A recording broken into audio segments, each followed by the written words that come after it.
following on, we sort of saw that perhaps it might be useful to do a perturbative analysis in this Randall-Sundrum model, but that kind of brings us more generally to the question of gravitational perturbation theory. Now, this is really useful in GR because finding exact solutions is actually kind of hard, and we sort of essentially exhausted the ones of primary physical interest. However, many of the situations we find ourselves in are very close to something exact and idealized. So in the solar system, our solar system is, we can write in some perturbative way as expansions around either around Newtonian gravity, or in essence our gravitational field is very weak in an absolute sense. Our sun is way bigger than its Schwarzschild radius, and we're quite a long way away from it. So perturbation theory is very useful from the solar system perspective. I mean, it's absolutely essential in cosmology because our universe has structure, but it's not, the structure doesn't seem to be highly specialized. It seems to sort of be quite random and distributed randomly around us. So the universe looks like it's sort of very symmetric to leading order, but with some local structure. So again, that's really set up for perturbation theory. And of course, gravitational waves, they're also described quite well in perturbation theory. So the idea is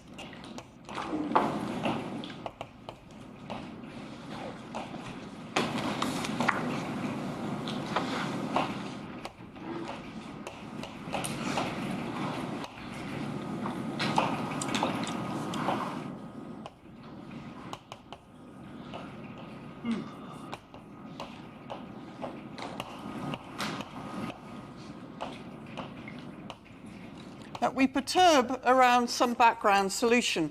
Now, annoyingly, the notation for the metric perturbation is HAB. So that's kind of annoying because we've been using HAB as the first fundamental form, but it's kind of useful rather than keeping writing delta GAB, because of course when we looked at delta G, we were actually thinking of delta G inverse. So whichever way we do it, we're sort of having a slight notational sort of fudge here.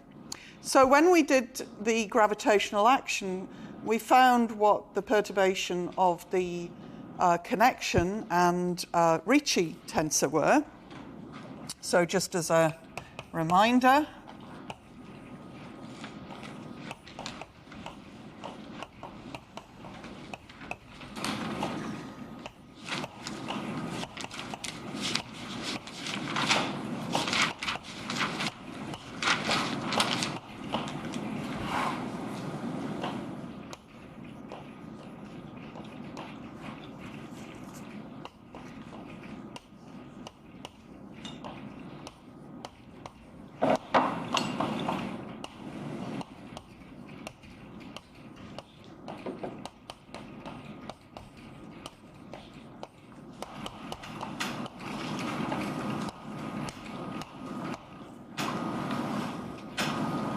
so we found the perturbation of the Ricci in terms of the perturbation of the gamma, and the gamma is just given in terms of covariant derivatives of H.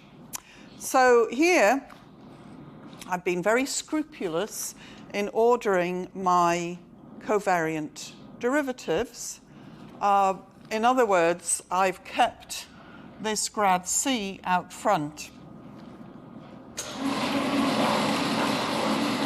So when we see this repeated index here, this divergence, we'd really like to have this covariant derivative right next to the H, because it sort of makes sense. Then it's sort of just, we can replace, you know, our covariant derivative here. The grad A is just acting on a covector, which is the divergence of HAB. So what I want to do is I want to swap the order of differentiation to kind of clean up this expression. But if I swap the order of differentiation on a tensor, I have to use the Riemann identity. I can't just flick this order at will.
So I use the Riemann identity to flick the order of differentiation there, and that gives me now a whole sort of set of Riemann terms.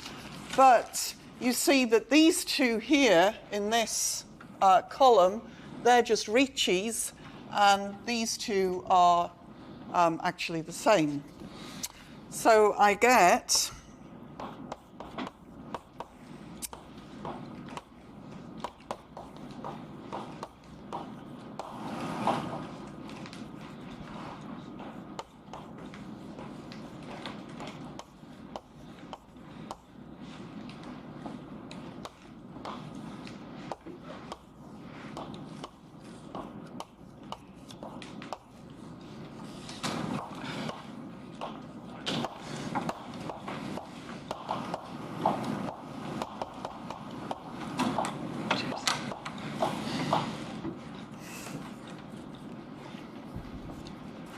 So I've kind of tidied it up a bit, and you see you've got the wave operator, the D'Alembert acting on your perturbation.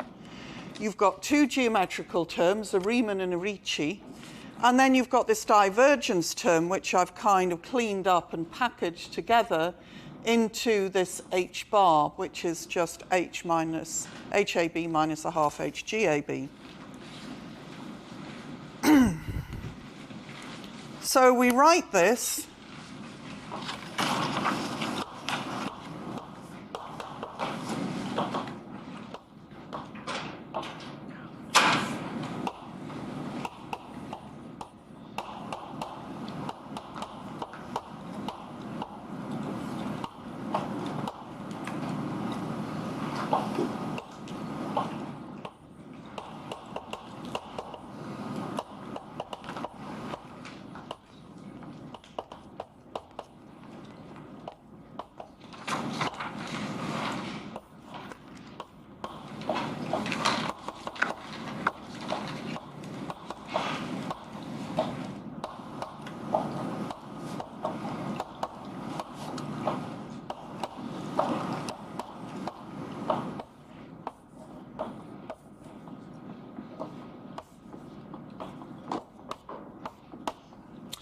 as just we sort of package it in terms of what we call the Lichnerowicz operator, which is the spin 2 wave operator in a curved background.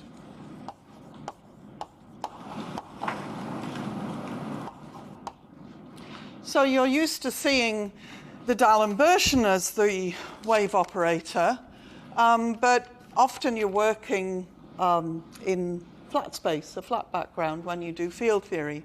If you work on a curved manifold, you have to actually take into account that your background is curved, and the higher spin field that you've got, the more extra pieces you actually find in your wave equation. So that's our wave equation for gravity. So now we have to decide how much of it represents physical degrees of freedom and how much is gauge, because of course we know we've got this group of general coordinate transformations, which is kind of big. So the Riemann piece is obviously physical because that's a geometrical piece. The Ricci piece is also physical because that's geometrical. The only thing that we've got in our targets as being uncertain about is this last piece, this h-bar piece. Is that something that is also contributing to the structure of the wave operator or not? Because if I set my background to Minkowski, the middle two terms go, but the last term doesn't. And yet I would expect my wave equation in Minkowski to be just box something equals 0. Okay?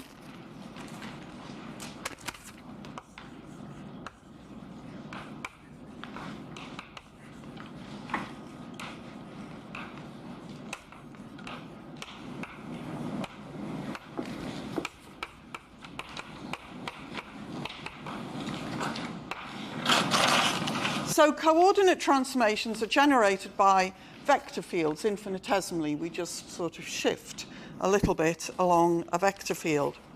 So under a small perturbation, so I'm assuming this is in some sense small,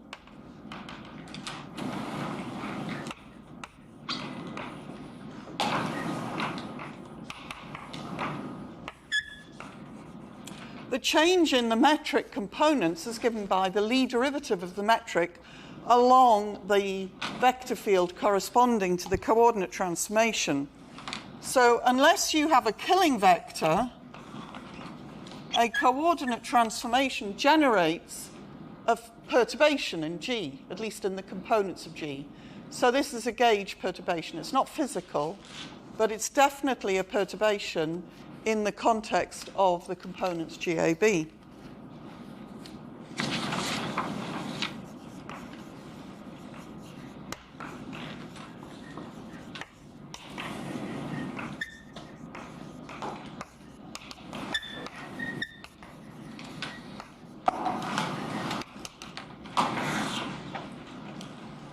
Okay, so now we see that if we change coordinates, we get some sort of HAB. We get a change in our metric components.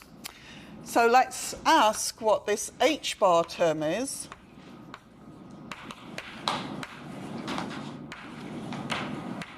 So the H bar, H is the Lie derivative of G with respect to psi, which is just the symmetrized covariant derivative of psi, and therefore its trace is just the divergence of psi. So GAB here is G naught. I'm just sort of dropping the zero for clarity. You don't really need it. And so this implies that my divergence of this H bar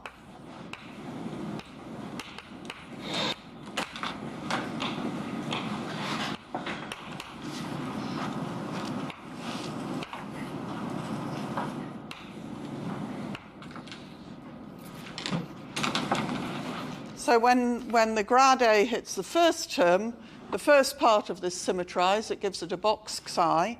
I then take the reverse order, which gives me the second term, and then I then take the gradient of this last term. But notice these two terms here are just a commutator of covariant derivatives, so I can use the Riemann identity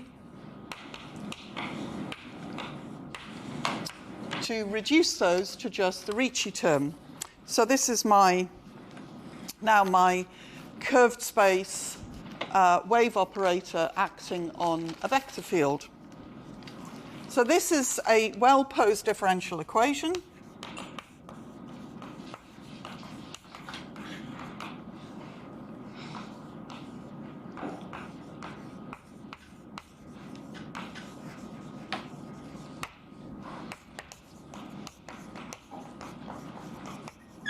So I can solve that if I put this equal to, say,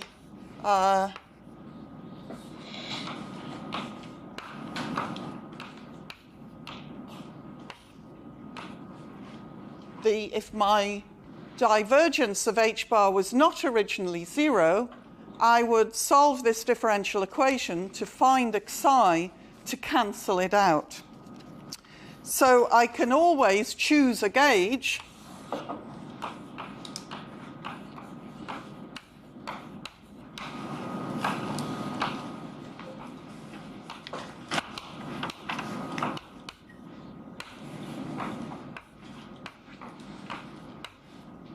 in which this divergence vanishes.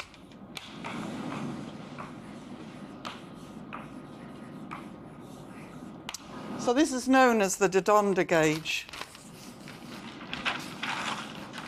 So now in the de Donda gauge, my Lechnerowicz operator is just D'Alembert, Riemann, Ricci. So it's got all sort of geometric parts.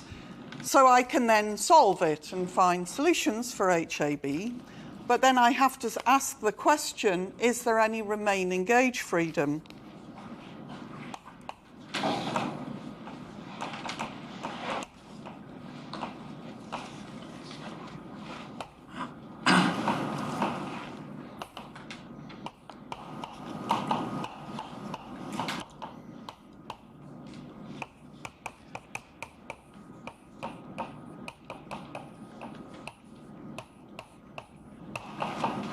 Well, there's remaining gauge freedom if we have coordinate transformation, so shifts along a vector field chi, such that chi sort of satisfies the massless wave equation itself. So, yes, there is remaining gauge freedom. There's the gauge freedom chi, so that, this holds. So what I have to do then is I look at solutions for my Lichnerowicz operator, and if the h chi, or it corresponds to chi satisfying this wave equation, then it's a gauge solution. So here,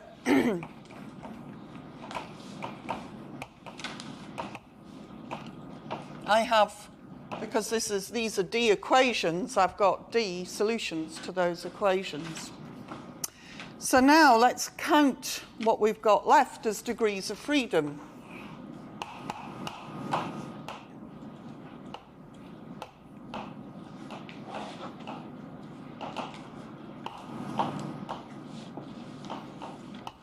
So H was symmetric tensor, so that has D into D plus 1 over 2 components. So just taking H on its own, you might think you had D into D plus 1 over 2 degrees of freedom. However, we've chosen a gauge, which is the Dodonda gauge, and that is D constraints. So I can't choose my H totally at random. It has to satisfy these constraints. So I can use these constraints to rewrite some of these components in terms of the others. Finally, I've got chi,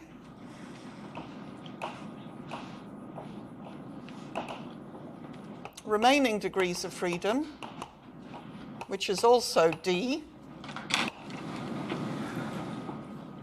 remaining degrees of freedom. So if I sort of ask what's left, I'm left with D into D plus 1 on 2 minus 2D physical degrees of freedom.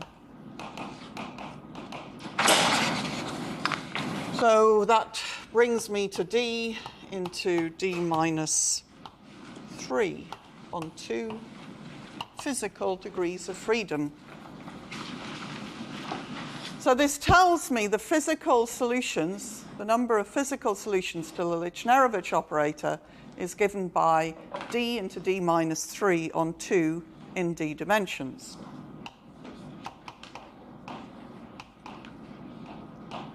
So if D is 4, this gives me 2 degrees of freedom.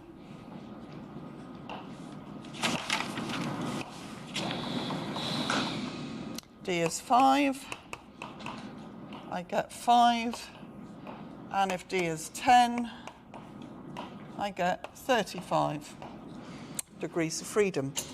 So it kind of shows how many degrees of freedom you've got and how fast they multiply as you go up in dimensions. So in D equals 4, we can sort of visualize very easily what that is. So we've got, if we have one of these solutions, its main feature is you've got the D'Alembert.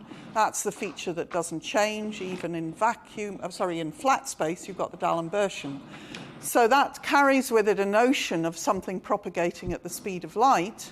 So that means you've got a given direction in space, and therefore you have a sort of perpendicular plane to the direction of propagation. And so in that you have 2 degrees of freedom. And so these correspond to 2 polarizations. And so in two directions, you have a cross or a plus. So we have the fact that a spin 2 wave is quadrupolar, and so our plus takes a circle, first distorts it along the y-axis, and then along the x-axis, whereas the cross kind of distorts it. So that's plus and cross. So if you had a ring of particles with one of these gravitational waves passing it, the ring would distort, it would sort of wobble in and out, but along given principal axes. So one is the plus and one is the cross. So it's exactly sort of analogous to the polarization in electromagnetism, except there you've got just vertical or horizontal. What about in the other dimensions, 5, 10, does the graviton also, well, does this perturbation also correspond to a spin too? Yes. Yeah, so it's the same, it's just then, we have, in 3 spatial dimensions, we have a very good visual reckoning of what the polarization states are. So in 5 dimensions, you've sort of got like 2 of these plus and cross polarization states in sort of separate planes, and then you've sort of got some kind of cross polarization state. It's just harder to visualize what it is when you go up in dimensions. Yep. Okay, for d is equal to 3, I see that there is no degree of freedom, but yes. What about 2? Well, this is, right. So this is all sort of assuming you can't really go negative, right, with degrees of freedom. So in essence, what we're assuming here is that our Lichnerowicz operator makes sense, right? So if we were in 3 dimensions, for example, our Riemann would be completely specifiable in terms of our Ricci, because there are no and it sort of ties in with there being no propagating degrees of freedom in 3 dimensions.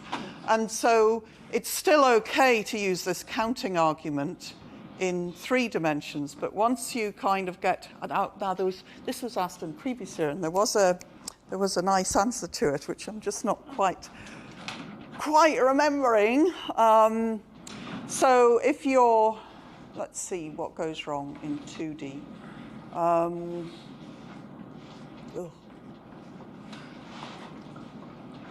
So I think one of the other issues in 2D is it's you can't simply use this counting. It's what it's boiling down to, and I think it's because there are other constraints that actually there's sort of a. Is it that there is a sort of collapsing in terms of the gauge constraints or in terms of the remaining gauge freedom? In one case, one of those arguments is modified once you go down to 2 dimensions. So this counting argument doesn't work. I just don't quite remember which one it is. So, but I can try and sort of find it offline for you.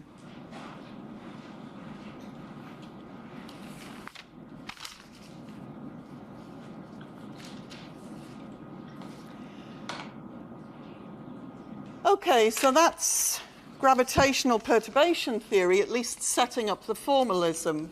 It's also demonstrating kind of how gauge is actually an important issue and how choosing the right gauge can sometimes make things easier.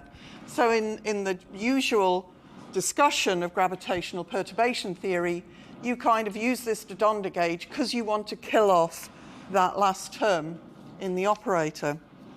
But if I return now to Randall-Sundrum, I said that I could always choose that gauge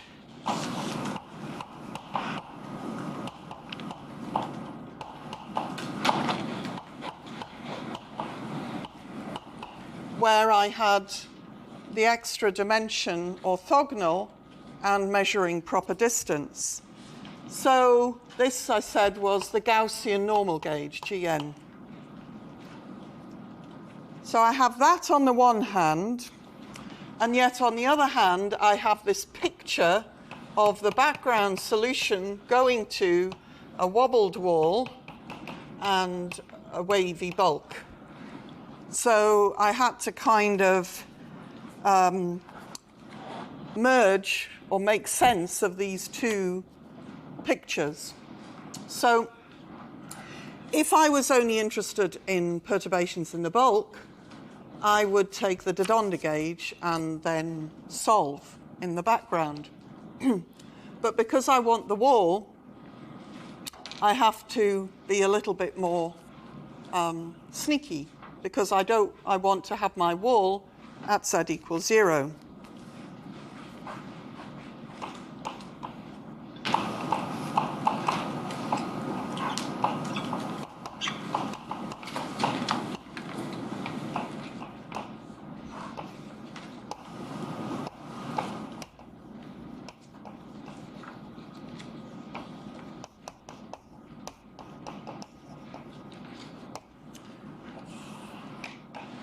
So my background, my G0, Randall-Sundrum background, or G0, was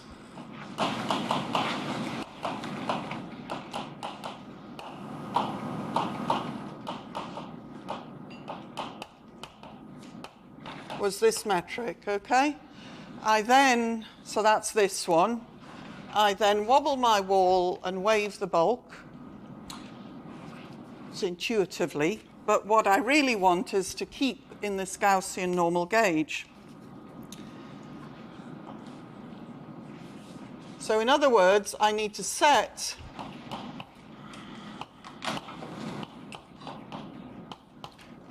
take the wall and straighten it out. So what I'm doing here is I'm moving that to there and this like this. So this is my f of x mu.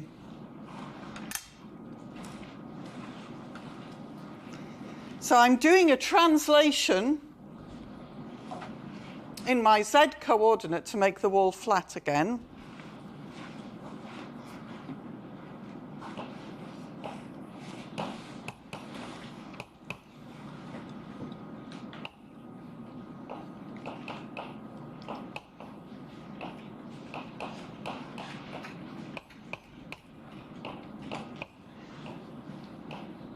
So if I ask, what would delta gz mu be? It's the Lie derivative of psi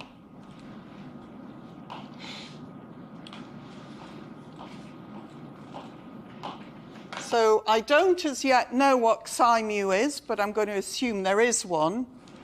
And this must be 0. That's how I know there is one. Because if I shift my wall back to being at z equals 0, I have to translate. I have to add an f here. And that means that I have a derivative of f here. So I've got to have a psi mu to cancel that off.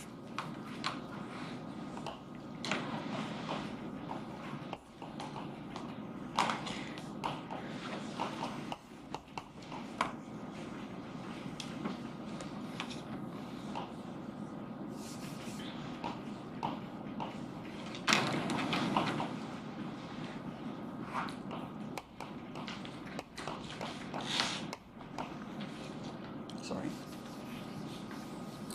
Let's just leave it at that. So my gamma mu nu z is just the derivative of the warp factor with respect to z times delta mu nu. So all these second two terms give me is a very simple equation for the z derivative of psi mu. And so that's the sort of solution of that, or the particular solution. So I could also add, if I want, another field that just depends on x, because that doesn't necessarily give me a problem. So, actually, is that what I want? Right.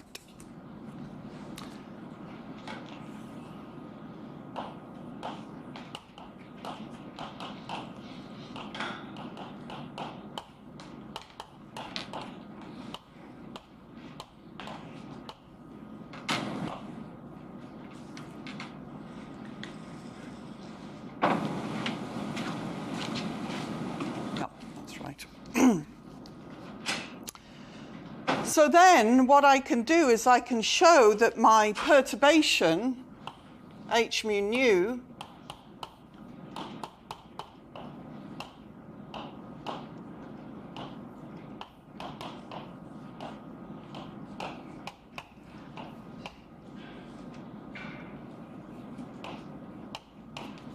has the following form, where this thing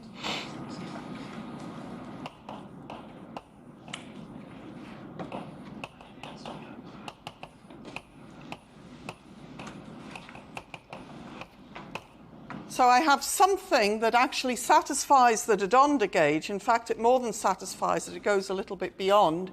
It's transverse as well as divergence, which is, sorry, it's trace-free as well as being divergence-free, which we say is transverse. So I can massage my perturbation. Remember, if I hadn't cared about where the wall was, I would have had the Donda gauge, and I would have then worked with the Lichnerowicz in the Donda gauge. Because I have the wall, and I want it to be at z equals 0, I have to do this a little shift in the z coordinate. I have to do a corresponding shift in the space-time coordinates to maintain this Gaussian normal gauge.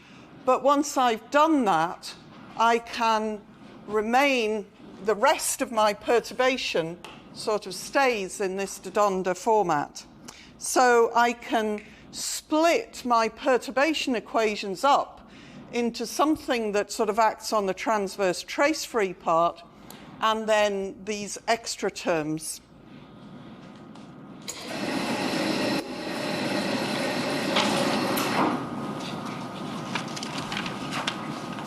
So the Lichnerowicz has a ZZ component, a Z mu component, and a mu nu component. And so that gives me 3 different equations of motion from the perspective of the brane coordinates, a scalar, a vector, and a tensor.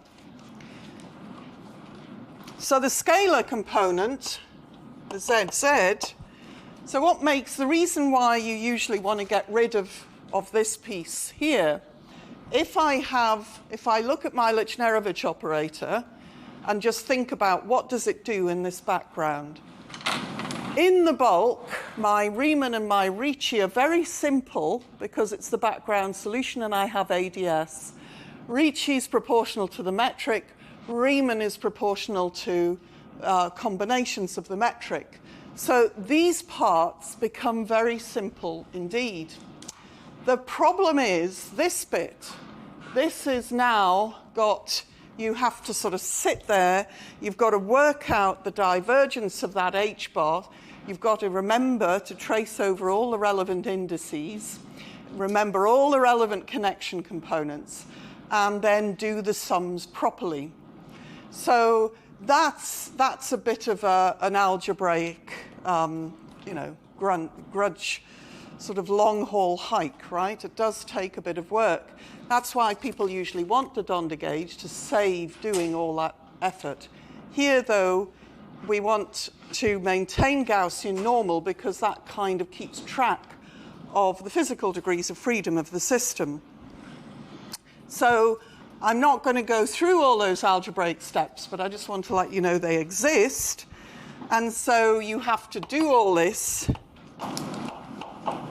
in order to end up with these equations. So this A, if you remember, is the exponential warp factor.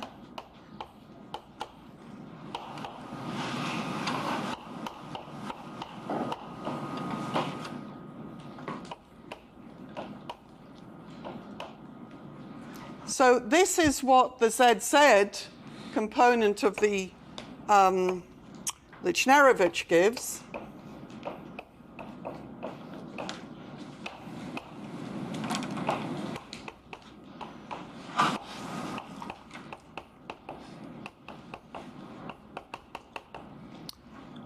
So the de Donda bit of my perturbation doesn't see this. It doesn't notice this ZZ equation because its trace vanishes.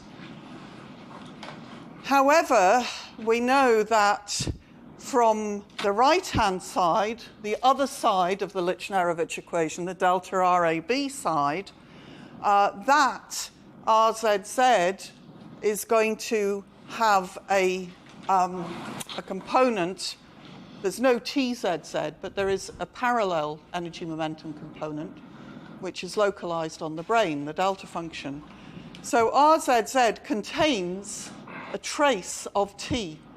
So if our energy momentum on the brain is not trace-free, then there's a source here, and so we couldn't just have the de Donda gauge.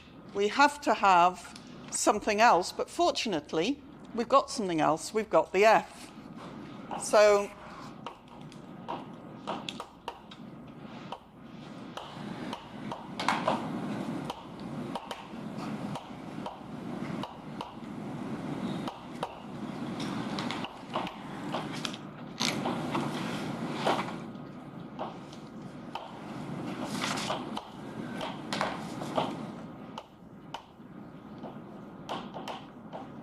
what this means is that matter on the brain induces brain bending. And the magnitude of the brain bending is simply given by equating these two sides here. So I think that's, if I equate those, I get that d squared f is minus 8 pi g over 6 t lambda lambda. So that tells me what f is. Then I look at the other components. The mu z doesn't actually give me any particularly new information, but the mu nu Lichnerovich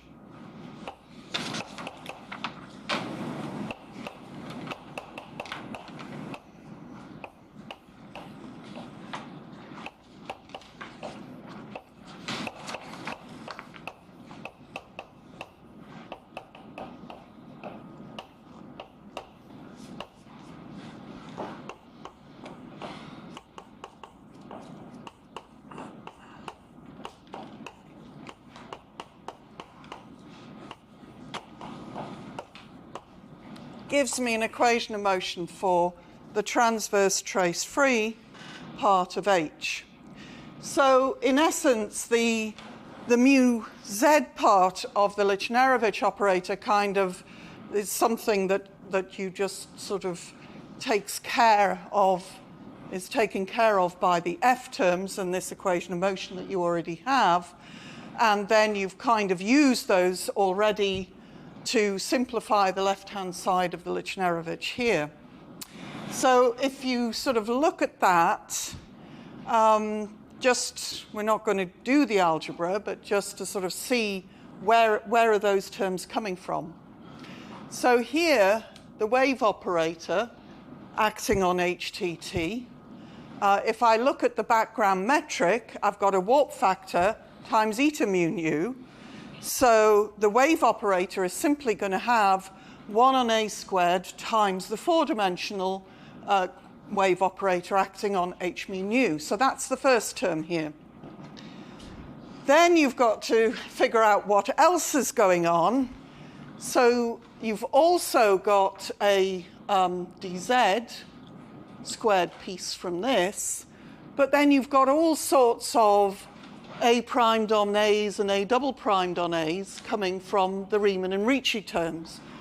And so those all can be repackaged into that second term. So that second term is just a repackaging of all the other stuff in the Lichnerovich equation. And that's sort of where you have to kind of go through the algebra to just convince yourself that this is really delta r mu nu, minus a half delta r mu nu. No, minus 2. It's delta r mu nu is minus a half that. So that is why you get this right-hand side, because delta r mu nu is going to be 8 pi g t mu nu minus 1/3 t times g mu nu. So this here, this is what's sort of coming from the delta r mu nu. And notice this factor of 3, which is because we are in 5 dimensions. So our source term here for the transverse trace-free part of H does not have the required tensor structure. So that's kind of slightly worrying, but the story isn't finished yet.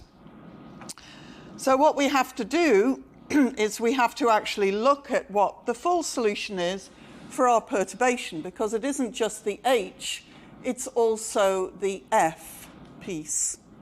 And so if I look at sort of waving hands a little bit, if I look at what the F piece is, the F piece is dependent on the trace of t.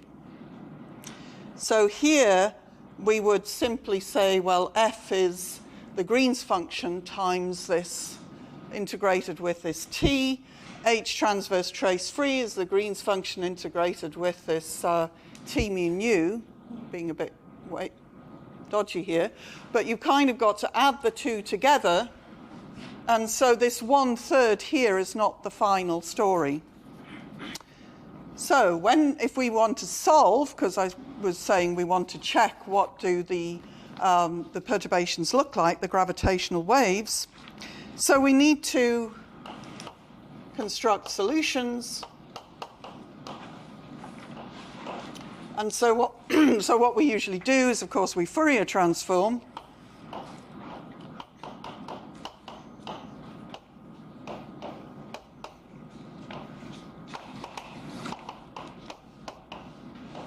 So I'm simply going to take some polarization tensor, which I'm essentially going to use to get rid of the tensorial structure because we're in flat space, so there's no connection components. And so here, these are my eigenfunctions because of the warping in the z direction, and this is just my standard momentum decomposition of the graviton.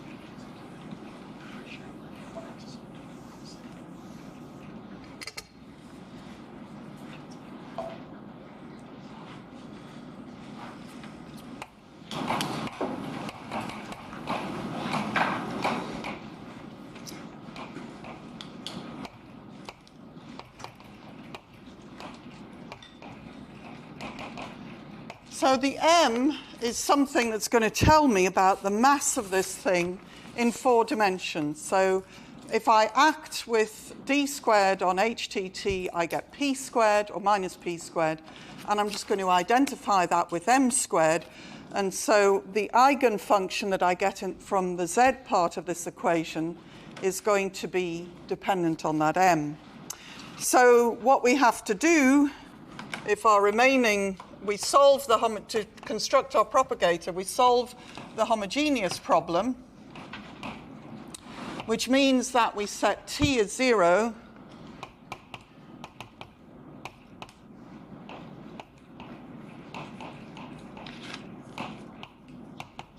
but we have to also have our boundary conditions at z equals 0. And what remains, if I look at the z component,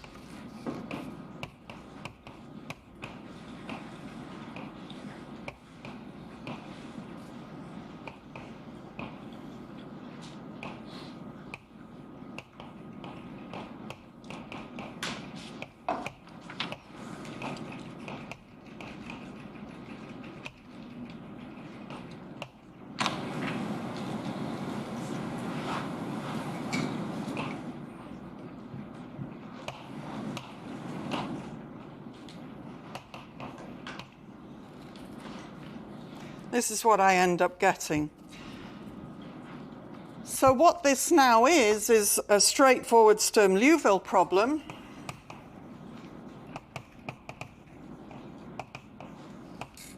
And so I can actually solve for these eigenfunctions. So I now just redefine, just changing variables.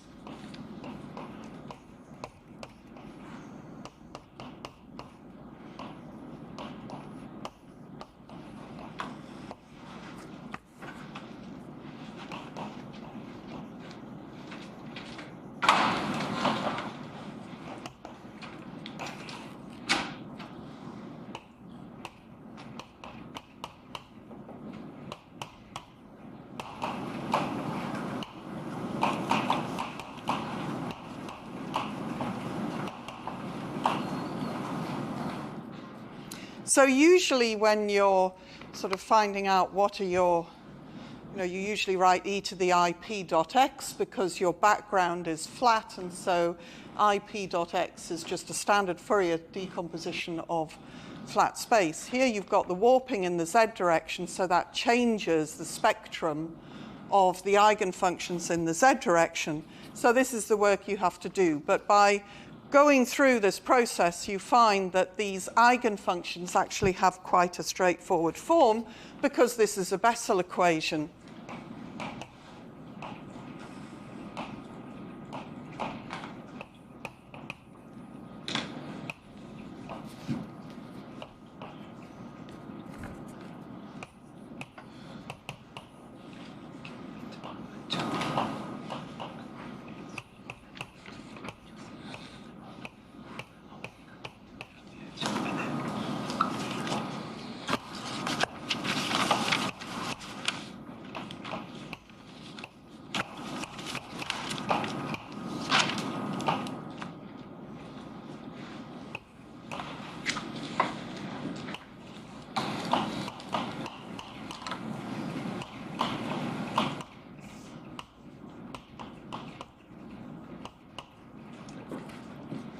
Okay, so I've just sort of jumped to what they are. Here I have applied the boundary conditions at z equals 0. At z equals 0, zeta is L.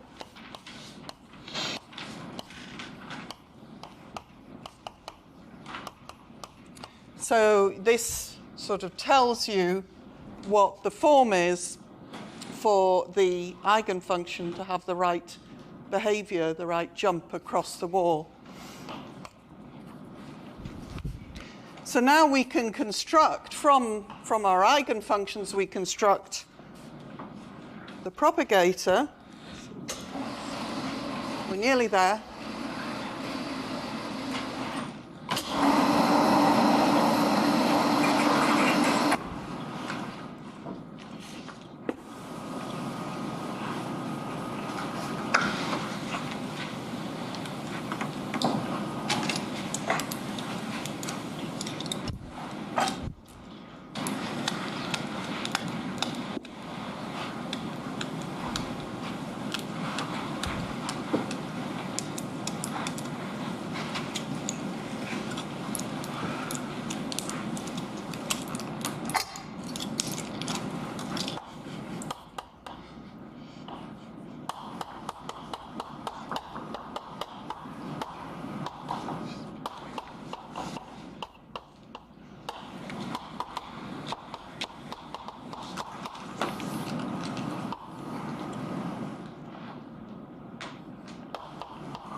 So this is, now that you've got the full spectrum of eigenfunctions, you combine them into the Green's function, And I think the reason I wanted to write it out was to kind of emphasize how this splits into something purely four-dimensional and something that depends on the extra dimensions. So here, this thing, apart from the warp factors, looks like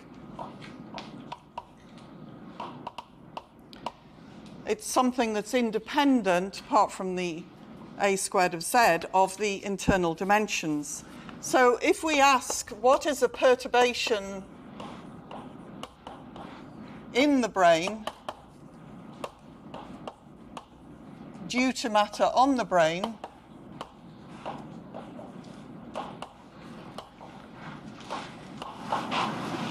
we need we set our z and z prime to 0.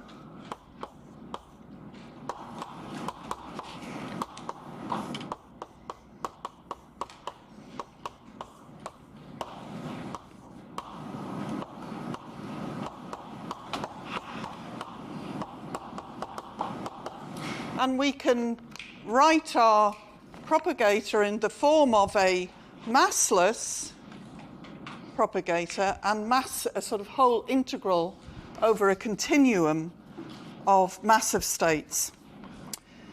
And so that tells us that we can find our HTT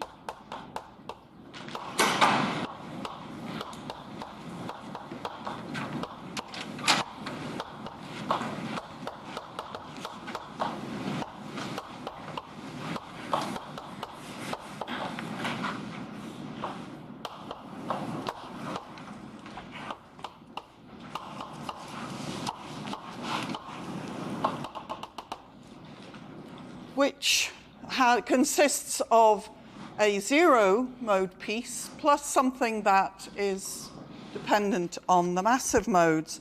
So it looks wrong, but of course this isn't the full perturbation.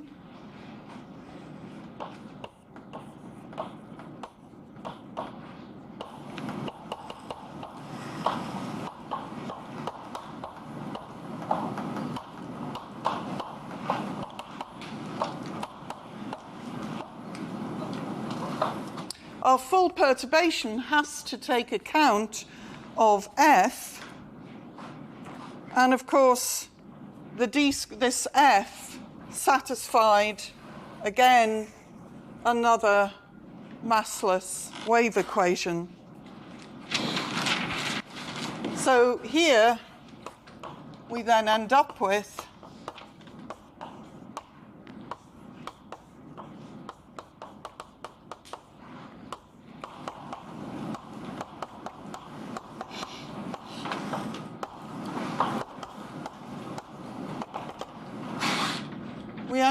the right tensor structure in our leading order piece.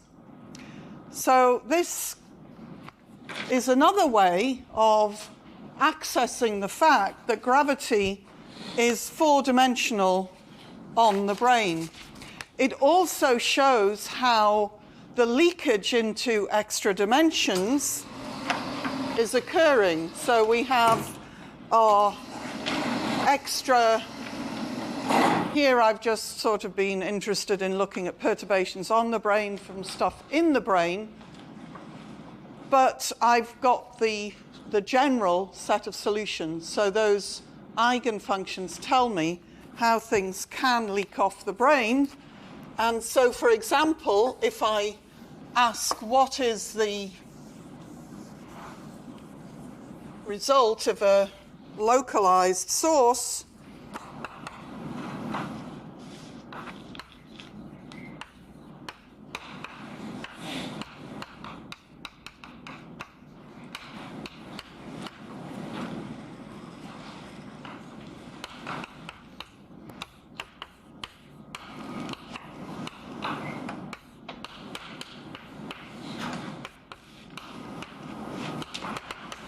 the leading piece I get, so I do this integral over m at z equals 0, and I kind of sort of take the leading fall off at large R, I find that the correction to my Newtonian potential is now power law. So often when you see sort of an effect of extra dimensions or effect of some extra interaction, you'll sort of hear that the correction is more like a Yukawa type of correction to the gravitational interaction. It's some sort of exponential. Whereas here we find it's a power law, and the reason is for each of these massive wave functions, so normally the profile of a massive wave function is like 1 over r e to the minus mr, right? But you're integrating over a continuum of them, and that's why you get this power law effect. So this is kind of just illustrating an example of using perturbation theory to solve actually quite a difficult problem, because what we're trying to do here is to put something on the brain and see what happens to the space-time. So our generals, we now have a prescription for finding the general perturbation using the Green's function anywhere in the space-time. We also have a prescription for finding how much the brain is bent, and it actually turns out the brain usually bends in response to matter. And what we're finding is that we get primarily 4D gravity, but we have this continuum of what we call Kaluza-Klein modes, even though this isn't Kaluza-Klein theory. So we have a continuum of massive gravitons as well as our massless graviton. So this is sort of an example, or one example of perturbation theory. So I'm sure you'll be seeing other examples of perturbation theory when you do the strong gravity course.